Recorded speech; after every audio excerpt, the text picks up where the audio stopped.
I can't swim. You can't swim? I can't swim, boy. That's my biggest fear. It's me getting in somebody's pool and I just start drowning. Like, I avoid lazy rivers and all. I don't play like that. Like, How did it make you feel when you first realized that you had made a change? I was like, dog, girl, you did it. Definitely learning every battle is not your battle. The battles of others are not your battle. Don't throw your knife in their fight. You know, those people, you know, looking out for your best interest and holding you accountable, like even for him to be like, hey, we got this. You can back up. Comfortable with being uncomfortable, you'll be just fine. Right. You don't be scared of change. Do something different every day.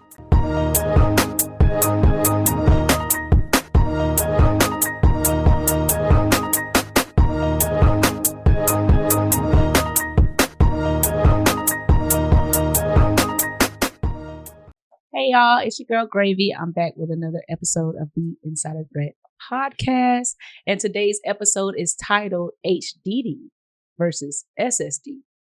Now, if you're a tech head, we already know you know what's going on, right? But for the ones that's not techie, in technology, there are two common ways that we store and access information, right? So you have HDD or a hard disk drive, right? And then you also have the SSD, which is a solid state drive. Now, an HDD has to physically move around to find what it's looking for. And then you have the SSD on the other side, which is it accesses the information a lot more efficiently, like fast, right?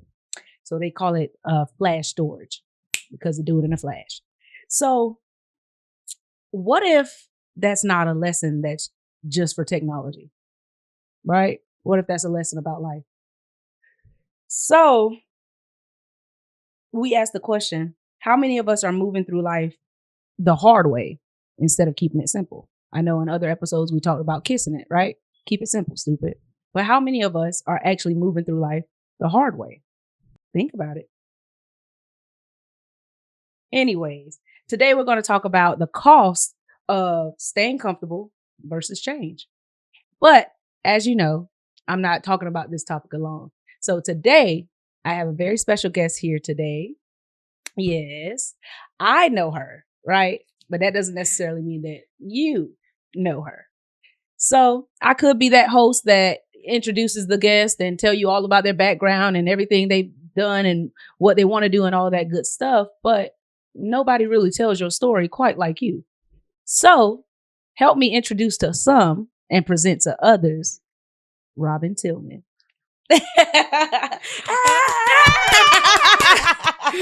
My name is Robin. Yes. I actually played ball with Kobe for Yes. like a year and some change. I'm 26. I'm a business owner. I'm a mom. I'm a probation officer. Don't think of me as the police. I don't like thinking like that. But most importantly, I'm just still a young woman that's growing through life, just making it move, doing what I need to do. Yes. Dealing with the uncomfortable so I don't get comfortable. Ooh, So I like that.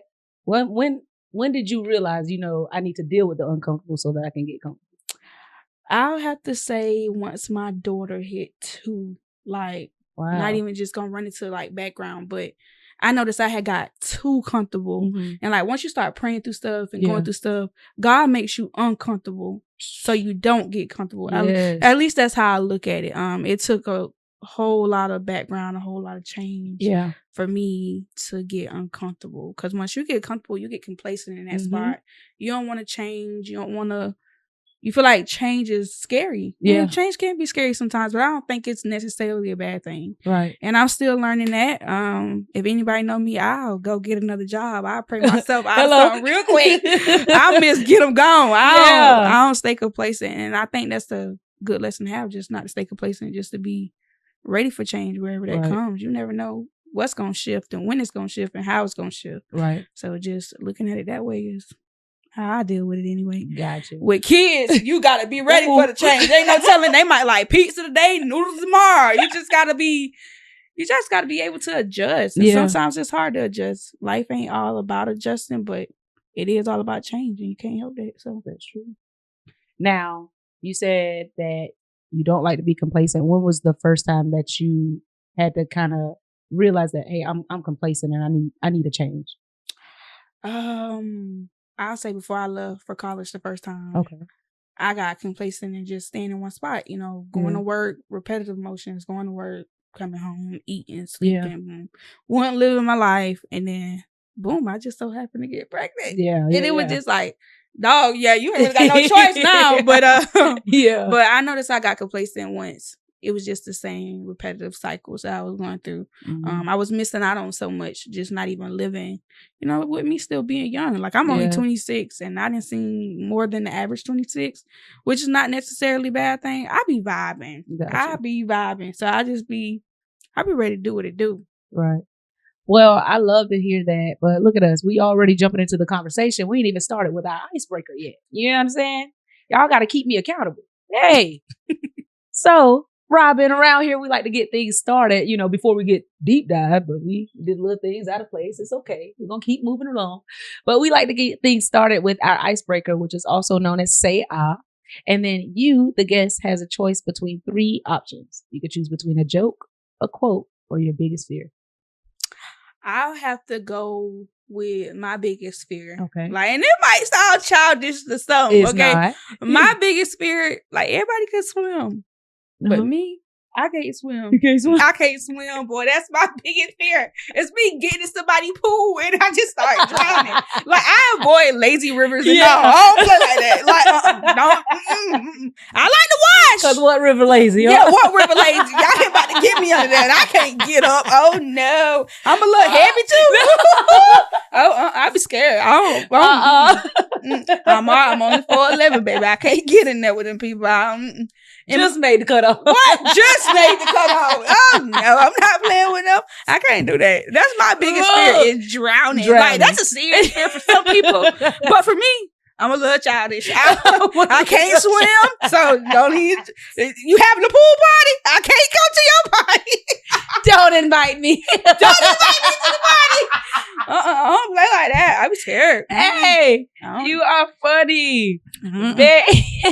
I be dead serious. You about to have a what? A slip and slide? Don't worry about it. Can't be for me.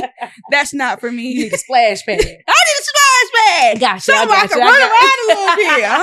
I can't. That's one of my biggest fears is drowning. Drowning. You just gonna let that, grown, big and grown, and I still got a fear of drowning. Okay. Does that come from something, or is it just solely the fact that I can't swim and I know that I can drown and die? Oh my God. So one of my dad's brothers. I love all my family, whatever.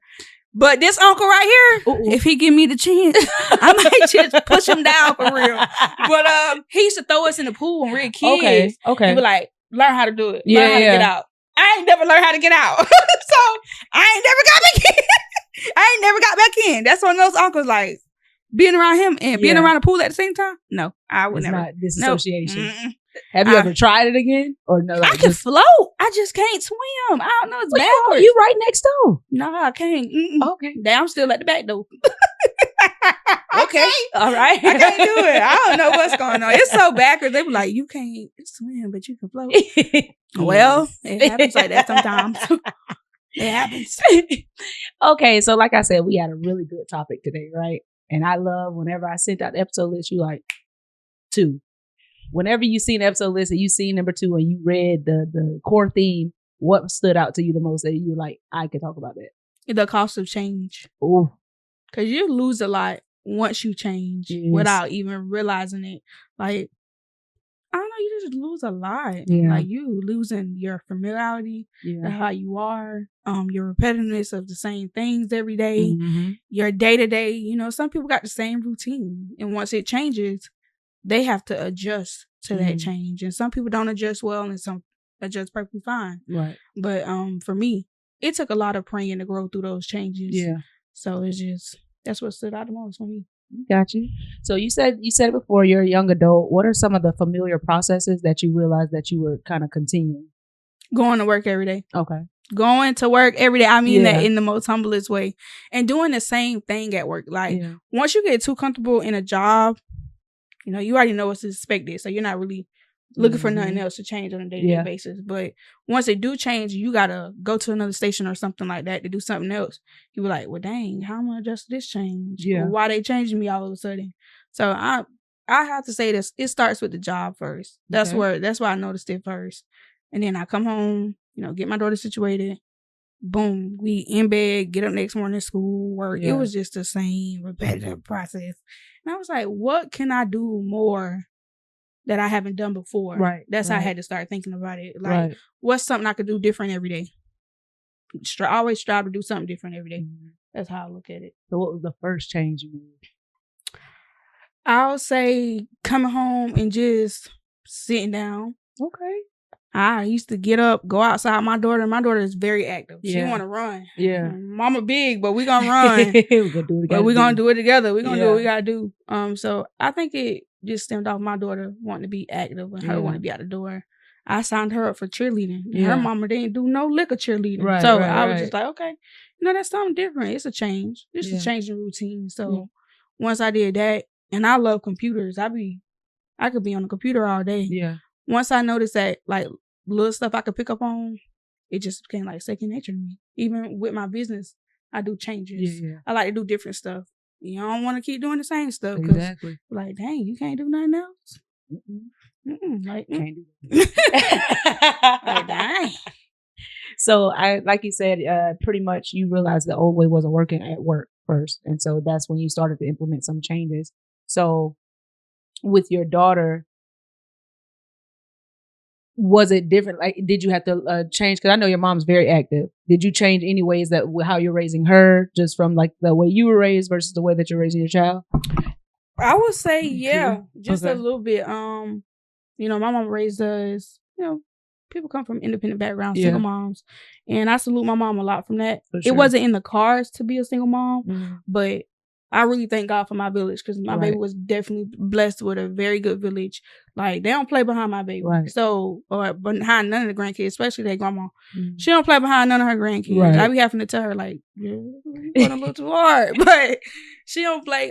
So when it comes to how I parent my daughter versus how my mama parent me and my brothers, half of people call us spoon-fed. And me and my mama are similar in that way, because my daughter is spoon-fed. She's spoiled. Yeah. I could take count of that. She's spoiled. She's very much spoiled. I played a part definitely in the spoiling.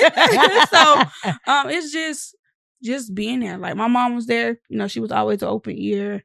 She didn't play the radio with us. So I'm a lot more gentler, because, like back in the day, I give you something to cry for. With my daughter, it's just like, are you okay? And some people tell me I'm too soft on her, but I don't know. I think that's the only thing that's really different. I try not to be as angry with my child. Because she's still growing. I'm still growing as a mom. I had her young. I think I was 20 when I had my daughter. I was just about to hit 21. Wow. It's a learning curve, I guess, to being a mama and still trying to come out of identity of just being a mom. Like, you still got to be a woman at the end of the day. You still got to handle your business outside of being a mom. So it kind of it's a growing process. Right. It's very a growing process. I guess from the way I looked at it with my mom and my grandma and them, they made it look so easy. Right. Took care of business. You could be a mama. Yeah, you could be a mama and still be a woman and have your fun. Yeah. That is not always the case. Somebody might lie. Yeah, somebody. Story told. For real. But as I get older, I'm learning. I'm growing. I try not to have too much fun. But they be like, oh, your kids will slow you down. Not mine. I take her everywhere. The baby with me. The baby with me. She's here. Oh, you ain't gonna leave her at home? She's here. Okay? She's one of the girls. Please don't try to count her out. I love that. Girl, she's one of the girls. She's one of the girls. I try not to shelter. Like, I shelter my child from a lot. Because, she's still young. She's still growing. It's a lot of stuff other kids are doing that you don't want your child to see. Right. So I'm very limited on who I have around my child and who has access to my child. Because, like I said, me and her village don't play. They don't play about my child at all. Like, it's bad from the parents, the aunties, the uncles. Yeah. It gets real. And I guess from being the only girl and my daughter turning out to be the only grand girl. Oh, wow. Yeah, so it kind of it's like with generations of the first. So my grandmother is my grandma's first child, my great-grandma's first child. Yeah. My mama is my grandma's first child. Okay. I'm my mama's first daughter. Yeah. And my daughter is my first daughter. So it kind of it's generations of the first. Yeah. It kind of, it's like real rooted, real bad. Deep. It's deep. It's real deep. But yeah, it started with my daughter first. It started with my daughter first with change. And then once I noticed like I didn't want to introduce her to some stuff, then the relationships came into play. Gotcha. I want me to change those. So I try not to get too comfortable with relationships, because once you notice you're comfortable, it's just like the same day to day. You don't want to go out, do nothing, stuff like that. So it started with my daughter first. So you're saying that when you realize change, that's when you like, okay, this relationship isn't serving me, or is it from the perspective of things need to change in this relationship? It went from things need to change in the relationship first to this relationship is not serving me. So it kind of just, I changed for me and my daughter, but more importantly me. Like, no bad talk about her other parent, because she loves her dad, and I love that for her.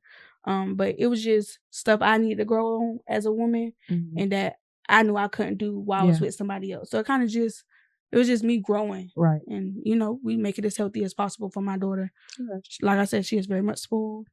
So it's kind of, we done came a long way, definitely, with coming to parent our child. But, we still have our days. But for the most part, easy breezy. Look, come on now. Yeah, when it's easy breezy. Cover girl. Yeah, that's it. Easy breezy cover girl.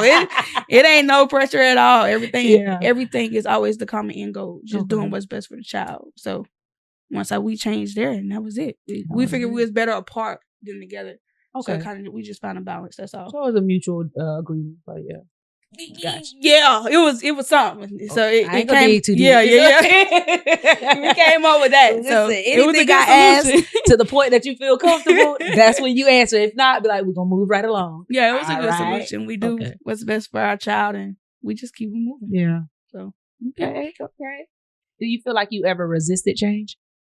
Yes, because how most people, they be like, "Oh, I want to get my child a 2-parent home." I kept telling myself for the longest, dang, I don't want to be no single mama. My mama did that. Like, I don't think I want to do that. I'm gonna try to make it work. But once I got out of that mindset, it was just like, you be fine, you be good.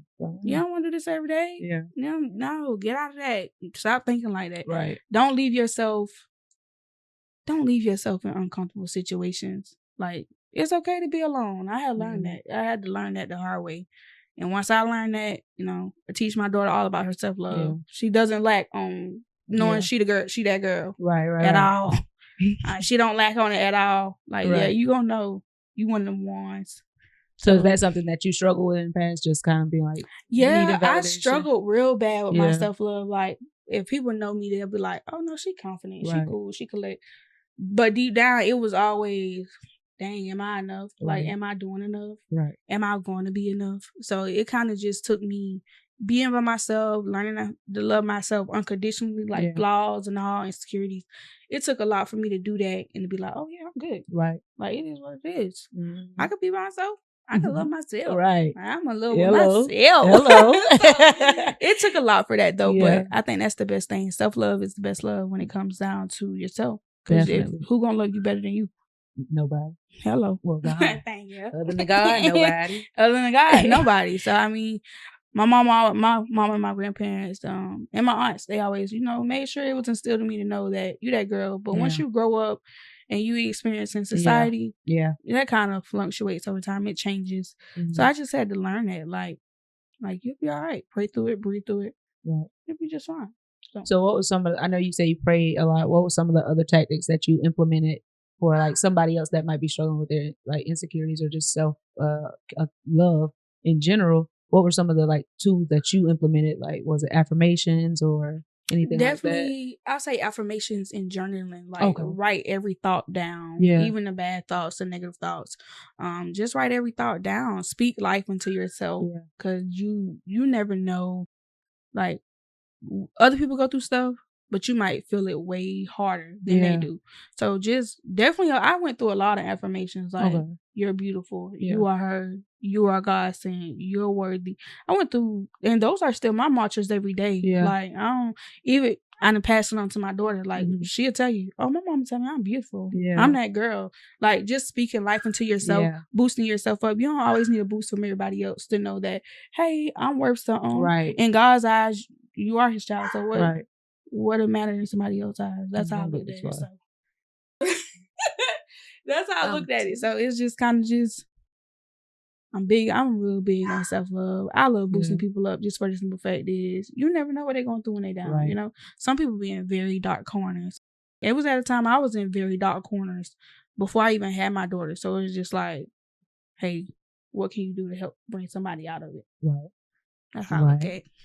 So we can even relate, you know, just because people can still find comfort in, like, even if they're struggling with their self-love or, you know, just self-validation, they can find comfort in the little things as far as like, okay, I'm going to eat, then this is going to be my comfort, right? And I'm going to, or good, just not hang out with anybody, right? So do you feel like if we're comparing comfort versus efficiency, obviously it's not efficient whenever we're complacent, but what are some other things that can potentially feel like it's efficient, but it's really a comfort, like it's a complacency?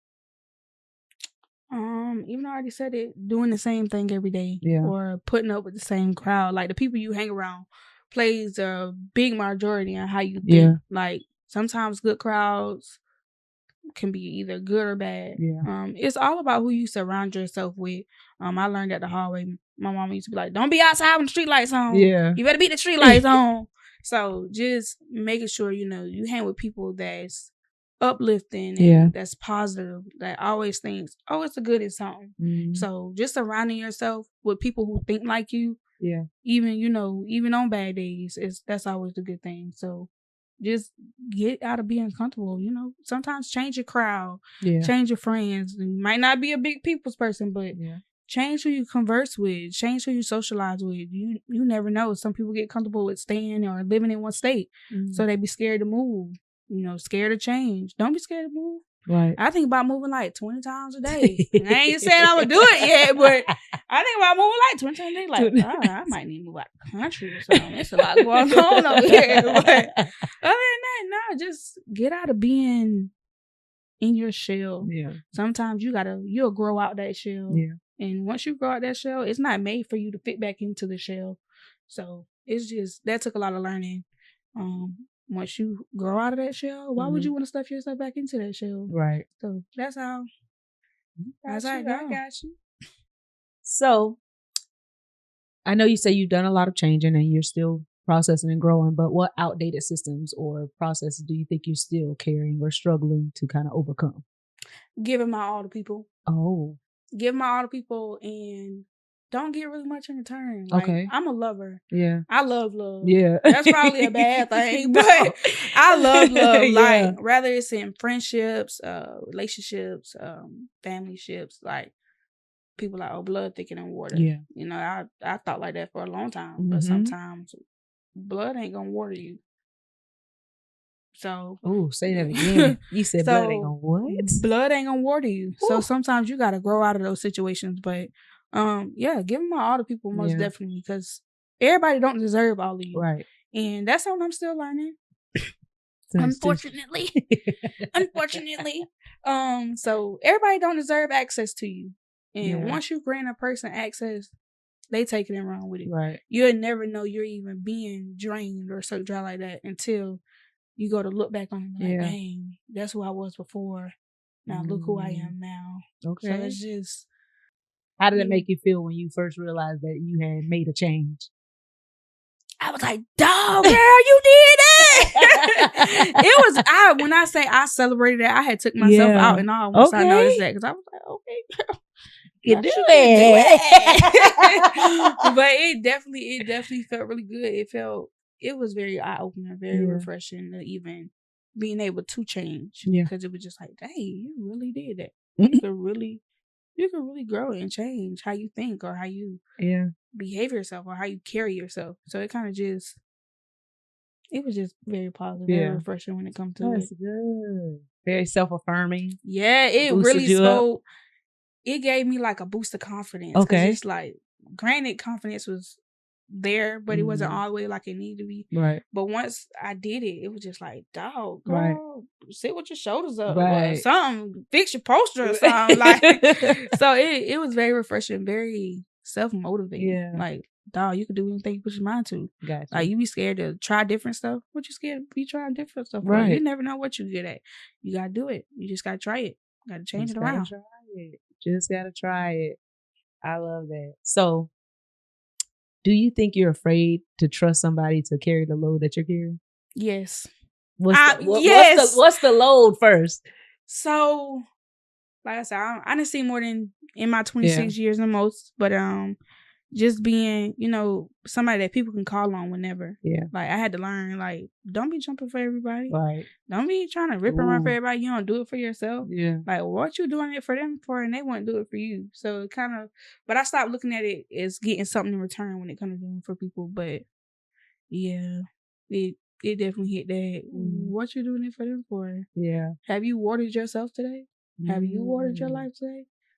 Did you keep your flowers growing? Did you do it like that? But yes. Ooh. Yeah. It's a lot of people carrying burdens and everything that's not theirs. Like, I don't feel like people's like, oh, you can't walk a mile in my shoes. Right. I'm a firm believer in that because first off, them shoes weren't made to fit my 5.5. So, granted, you're probably right. I can't walk in your shoes. I'm not trying to, but I guess for me to, like, I learned this from the woman in my life. Like, I seen them tote loads and didn't hand them off. So it's kind of just like, that's something that got passed on to me a little bit that I'm trying to change. Because granted, it will be nice for somebody else to carry the load. Like, here, you can have it. Please get it. Because I'm sick of it. But I had to get out of that mindset of being tired of it. Because if it wasn't a load for me to carry, God wouldn't have gave it to me. So that's how I look at it. But it would be nice for somebody to carry the load. Yeah. I do have somebody in my life that can carry the load. But, people come with their own loads. Yeah. And you don't want to be too much of a burden. Yeah. So I stick to my load. He stick to his load. But I mean, we need each other. Yeah, we'll say like, I need some help. And it took a lot for me to learn to ask for help. Yeah. Ooh. I hate asking for help. I hate asking for help. Yeah, but you do it. I'd rather suffer than ask for help. I had to learn that because, man, you go to ask for help. Next thing you know, people are throwing in your face like, oh, if it weren't for me, you wouldn't. So I had to learn. Yeah. And I'm still learning to ask for the help. Does that stem from like an experience that you had and somebody threw it back in your face? Yes. To the level of your comfort. If you want to elaborate. If it wasn't for me, you would have. Granted, you're right. Don't worry about it. I'll go get it myself. Don't even worry about it. I'll go get it myself. Yeah. So I can say if it wasn't for me, I wouldn't have it. Right. It took a lot, and I'm still learning. Like in my relationship today, I'm still learning to like be soft in my feminism. Like, what does soft look like for you?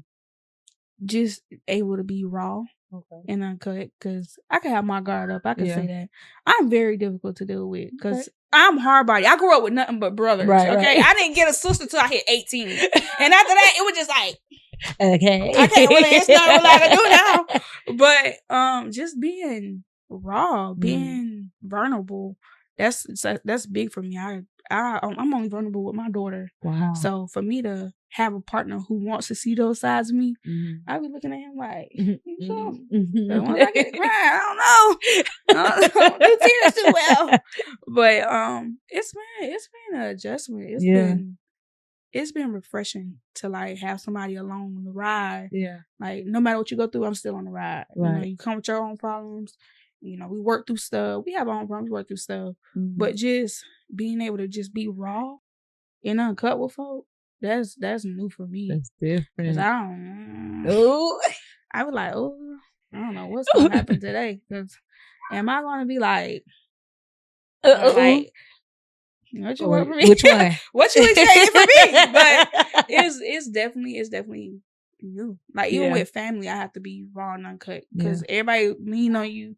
Once you become the person that everybody leans on, they're not expecting you to cry or be vulnerable. They're expecting you to carry the load and smile while you're doing it.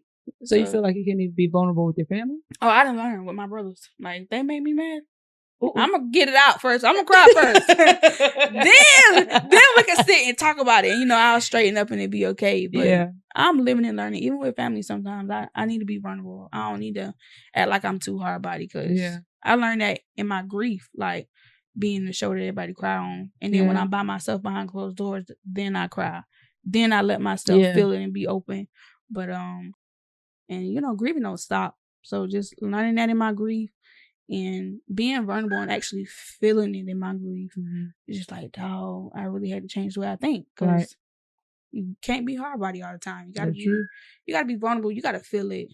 And before, I used to wear my feelings on my sleeve. Now, take me a good, I'm a softy now. Like, oh no, I'm gonna get it out. I ain't gonna sit there and hold it in, because it used to eat me up real bad sitting there holding all that pain in. And I done lost a lot of people in the last couple of years, so it's just like losing those, and it be big losses, like back to back.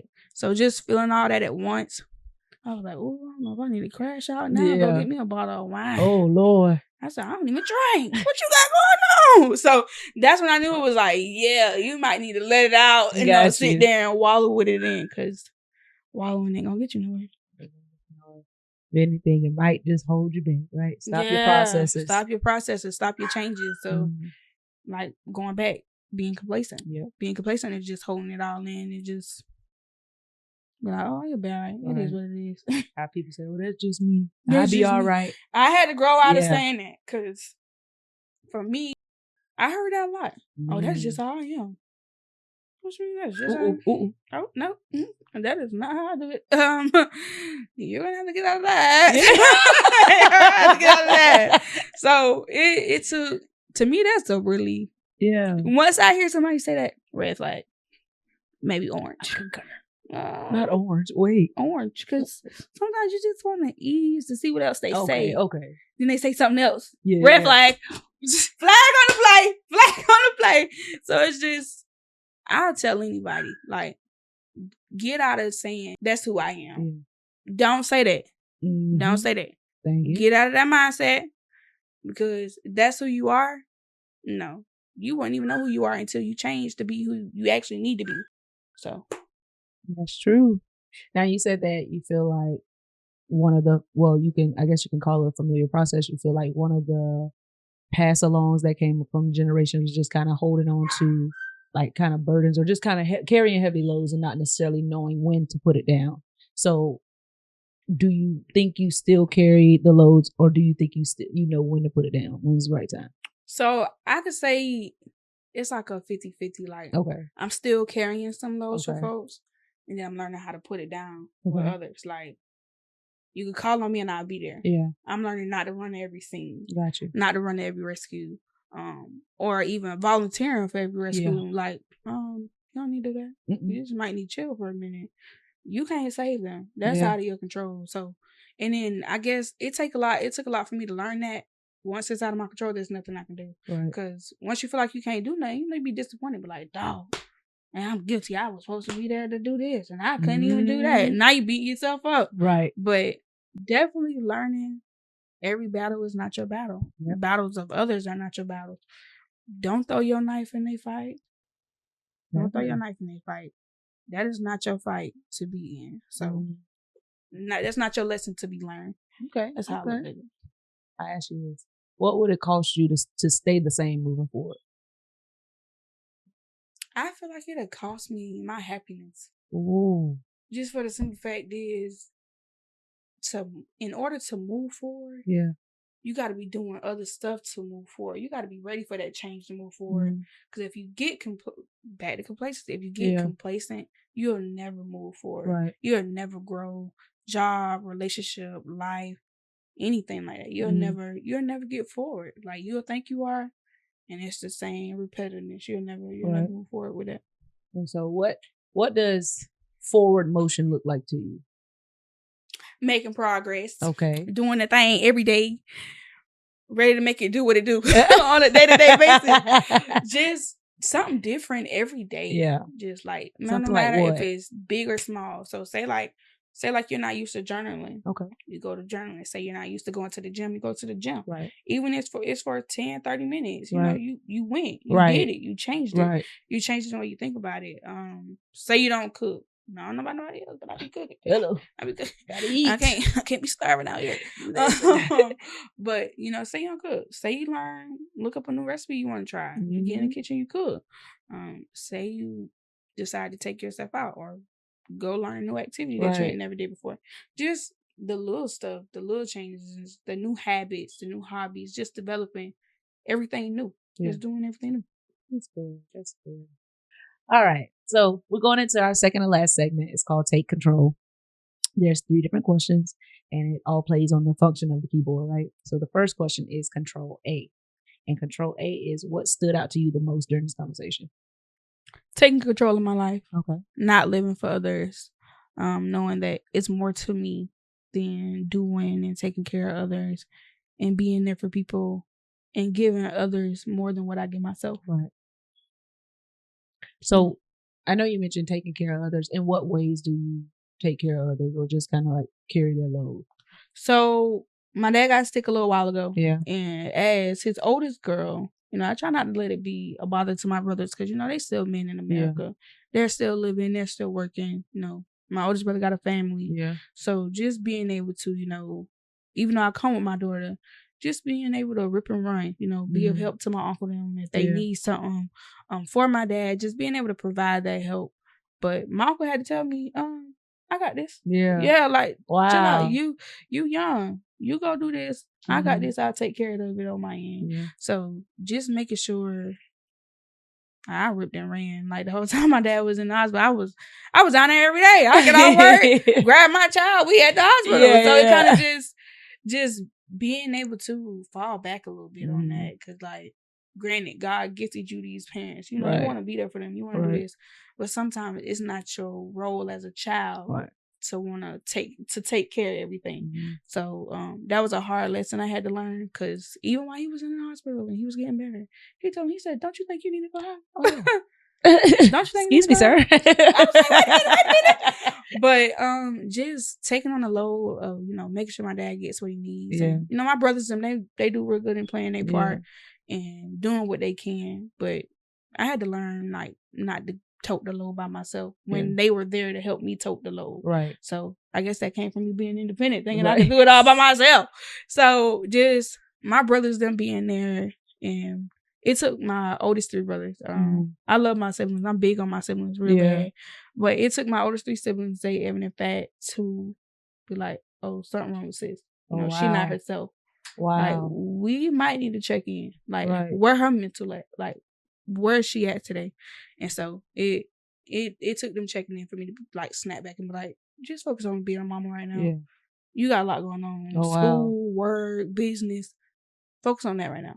We'll talk this for a little bit. Right. If we need help, we'll say something. So I learned it the hard way. And that's good to have that village, even having your uncle, those people, looking out for your best interest and holding you accountable, like even for him to be like, hey, we got this. You can back up. Yeah. And then, but it's not out of like disrespect or you doing too much or anything like that. It's out of love and respect for you, making sure you straight. Or even like you said, with your brothers, checking in with you, or even just being able to identify when you're not all right, because everybody doesn't have that. Yeah, everybody don't have a village. And I tell people, once you meet my family and like you see how we are on a day-to-day basis, like we gonna laugh. We gonna have us a good laugh. Yeah. We always like to have fun. We definitely a vibe. Yeah. Definitely a vibe. So people be like, oh, I want to hang around y'all today. Yes. Okay, cool. Let's do it. Like so it took a lot for me to even accept that help from them. Wow. So it's just like like I said, I'm real big on my siblings.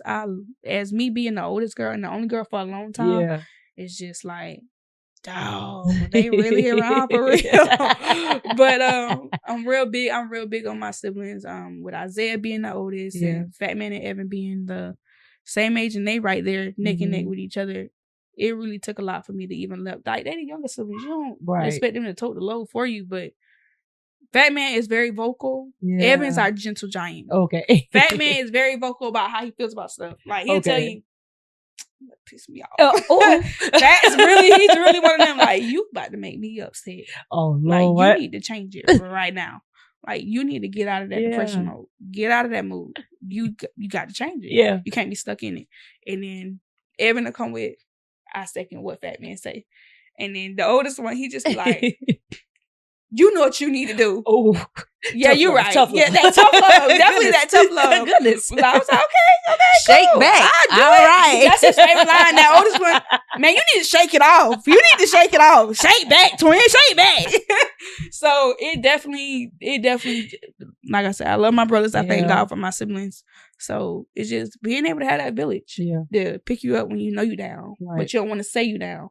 but they can notice you now. Yeah, it took a lot. And all the way down to my cousins. Like, one of my cousins we was raised as sisters. So just for her to be like, she'll just call me out the blue. Yeah. Both Hannah and Tina called me out the blue. Uh-oh. What you doing? You in the bed already? Yeah. Yeah. Don't worry about it. We're about to pull up. What are y'all doing at my door? What are y'all doing? Come on, we about to go. Yeah. Let's get out of town. Let's just ride out. We can go ride around the city. Let's go get some pizza or something. Pizza. The pizza. Out of all things, pizza. But like I said, my siblings and my cousins, like, they didn't pull me out of some dark spots and probably don't even know it. But that's beautiful that you have that. That's beautiful that you have that, because it's not many people have that. Those ones that's not gonna let you stew in that dark spot, right? But they say depression hates a moving target. Yes. So I love that for you. So the next question is Control C. And that is, what lessons are you taking with you from today's conversation? Being present in the moment. Being present in the moment. Blood not being able to water you sometimes, but always being open to the help. Yeah. Being vulnerable, being soft. Just being in the moment. Like, you get so caught up in trying to be everything for everybody else and not for yourself. Yeah. So just be you. Just be you. Don't worry about how nobody else feels about you being you. If your change scares them, they need to move around. Tell them again. If your change scares them. If you change the way you live your life, the way you carry yourself, or the way you think, they need to move around. I got them. They need to move around. I'm sorry. Do it again. If being you, or if your change and your uncomfortableness scares them, move around. They gotta go. Get them out the pot. Get them out the pot. Y'all know how they say, okra don't go in tomato stew. Ooh. Yeah, that's what they be saying sometimes. I heard that one. Get them out the pot. Get them out of the pot. Move around. Yeah. Changing who you are shouldn't scare your inner circle or your outer circle. If they scared, they was never supposed to be in your circle. That part. Remember that. That part. So you said what you took from it is just being you moving forward. What does that look like? What does being Robin living in the moment?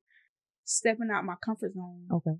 Being uncomfortable. Yeah. And being comfortable with the uncomfortable. Right. So long as you comfortable with being uncomfortable, you'll be just fine. Right. You don't be scared of change. Do something different every day. Be yourself. Don't try to change who you are to fit in the picture frame of somebody else. Because once you numb yourself down to fit in a picture frame, you done lost yourself then. So they got a 5 by 10, you a 4 by 8, and I'm in an 8 by 10. Hey, hello. Hello, thank you. So just be comfortable with fitting outside of people's picture frame. Yeah. Be comfortable with stepping outside of the lines. You never know what you'll see when you step outside the lines. Yes, indeed. Mm-hmm. Now, Control V is, what will you apply to your life moving forward? Accepting help. Once again. Accepting the help. And being vulnerable to let people know, like, hey, I need a minute. Ooh. Like, I got to take a minute for myself. Right. I need to do this for myself and not for others. Right. So just being able to say, like, hey, you might need to just stop with me for a second. Because if I can't be there for myself, how am I going to be there for others? Like, I've been checked out on myself. Yeah. And still trying to provide help to the others. So just being there for myself, being out of my head and in the living, being present and not in the shell. So just growing out of my shell and just being me, going back to being me. Yeah. Just being present and accepting the help. Because it's very hard for me to accept help. No lie. Why? I don't know. Because like I'm saying, I've seen all my people do it. They ain't never had no help. Right. So it's just like, dog, you need help. But, you need help. Like, you need help, man. You need help. But just being able to accept the help, whether it's in relationships, family, friendships, just being able to let people be there for you. Like, instead of you just always being a person there for everybody else. Letting them come in and actually tote the load. Yeah. And being able to help you. Okay, so we're going into our last outro segment. Y'all know I got a little few words for you myself, you know? Okay, so we spend a lot of time talking about the cost of everything, right? We talk about money, we talk about time, responsibility. We talk about all these things, but we don't consider all of the other aspects of that cost, right? Because we need to think about the cost of staying the same, right? Everybody's so quick, oh, that's so expensive. But you're going to stay the same. It could cost you many more dollars in the future. So what we need to think about is shifting our perspective, right? Instead of thinking about we need to shift from a povertized mindset where we're just thinking about the money, right? We're just thinking about the money and go to an abundance mindset. What can this cost me to change? It might cost me this, but what can it benefit me? How can it pour into me? How can I grow from this? And I'm super excited that today I got to have this conversation with Robin. You did such a great job. Yeah. Thank you so much for coming and just being vulnerable even here, right? So I love that you're already starting to implement some of the things that you started talking about. So before we go, we like to plug them in, like plug them in. Let the people know where they can connect to follow you online. So you can follow me on all my handles. My Facebook is actually my name, Robin Tillman. My TikTok is Life as Robin 0. And my Instagram is _Life as Robin, because you never know what's in the life of Robin. You just never know. I don't know. I might drop something. I don't know. Might drop a mixtape. I don't know. Well, spit a few bars. It's the a little hot five. Spit a hot five for us. Those are my handles. You will see half of the stuff I do, stuff like creative stuff I do on a regular. Yeah. You'll see how my daughter acts on a regular because she's YouTube famous. Let her tell it. And you will probably see me cutting up here and there. I try to keep it to a mouth. My boo don't play that on social media. Ooh. Be a little scared sometimes. Yeah. Be a little scared. But other than that, we be talking again. Yeah. But other than that, those are my handles. Y'all follow me. Spark a conversation. Let me know what's up. Got any questions? Always reach out. Want something made? Reach out. It'd be like and I was just about to ask you, because I know you mentioned it. What business do you own? So my business is Crafting Things by Robin. I create tumblers. The kick right now, believe it or not, is grave blankets. Like, it'd be meaningful for people to book me to do that for their folks. So, tumblers, canvases for painting tips, grave blankets. You might get a tie blanket with a character. Something I picked up with my daughter. She felt like she seen it on YouTube. Mama, you could do it. You could do it. She believed. But she definitely was one of them. Keychains, bookmarks, stuff like that. Flyers, wedding invitations, digital or printed off, magnets, make some of everything. So kind of just whatever you need, I might have. Whatever just ask me. You never know, I might have like sweet stuff too, like thrills and stuff like that. I be swearing I be wanting to be the neighborhood candy lady. Like, you gotta sell if you don't sell the Hubba Bubba for 25 cents. Come on, like what you got going on in there? You ain't got no Hubba Bubba in there. But those are my handles. If you need something, reach out. I'm always down to make other stuff, obituaries, buttons, ribbons, stuff like that. So I make some of everything. Okay. Yeah, it's always fun. Maybe a little skeptical sometimes because I'm like, can I do this? But then it come out, but like, oh yeah, I did that. But that even goes back to what we're talking about, and you continue to step outside your comfort zone. Yeah, because it be stuff I have never tried before. Like I had sat down and taught myself how to do the blankets, like the design and everything. I had lost my cousin. I'm real big on mental health. I'm a very big advocate when it comes to that. Okay, I'm a very big advocate when it comes to mental health. My cousin, went through a hard time, so I sat down and for my aunt as a gift, her and my cousin Martina. I sat down and I designed my cousins, and I was like, oh, I could really do this. And I could hear him like, yeah, you got this in the bag. So it just became something I love to do. Designing everything is self-taught. I try not to piggyback off nobody else's stuff because, some people don't like to share knowledge. But with me, I tell anybody, if you want to learn something and I can do it for you, come let me show you. Right. And it's money out here for everybody. So I don't mind giving out, as they say, free game. That's what the brothers call it. Free game. Gatekeeping. Yeah, not you gatekeep. I don't gatekeep. There you go. I love to see people win. I'm very big on people winning in general. Yeah. Like, hey, what can you do that can make it better for yourself? I love that. Well, again, thank you for coming. Thank I you hope for having me. of course, I hope moving forward that you continue to accept the help, continue to pour into yourself, and not that you're seeking outside validation, but understand that other people are seeing you as enough, right? Whether that's your daughter, your mom, your siblings, your uncles, them showing up for you is seeing them as enough, and they're seeing that, hey, they're pouring into you by just telling you to go take a seat, go chill out, right? That's looking out for you too. So just keep that in mind moving forward. And again, thank you so much for coming.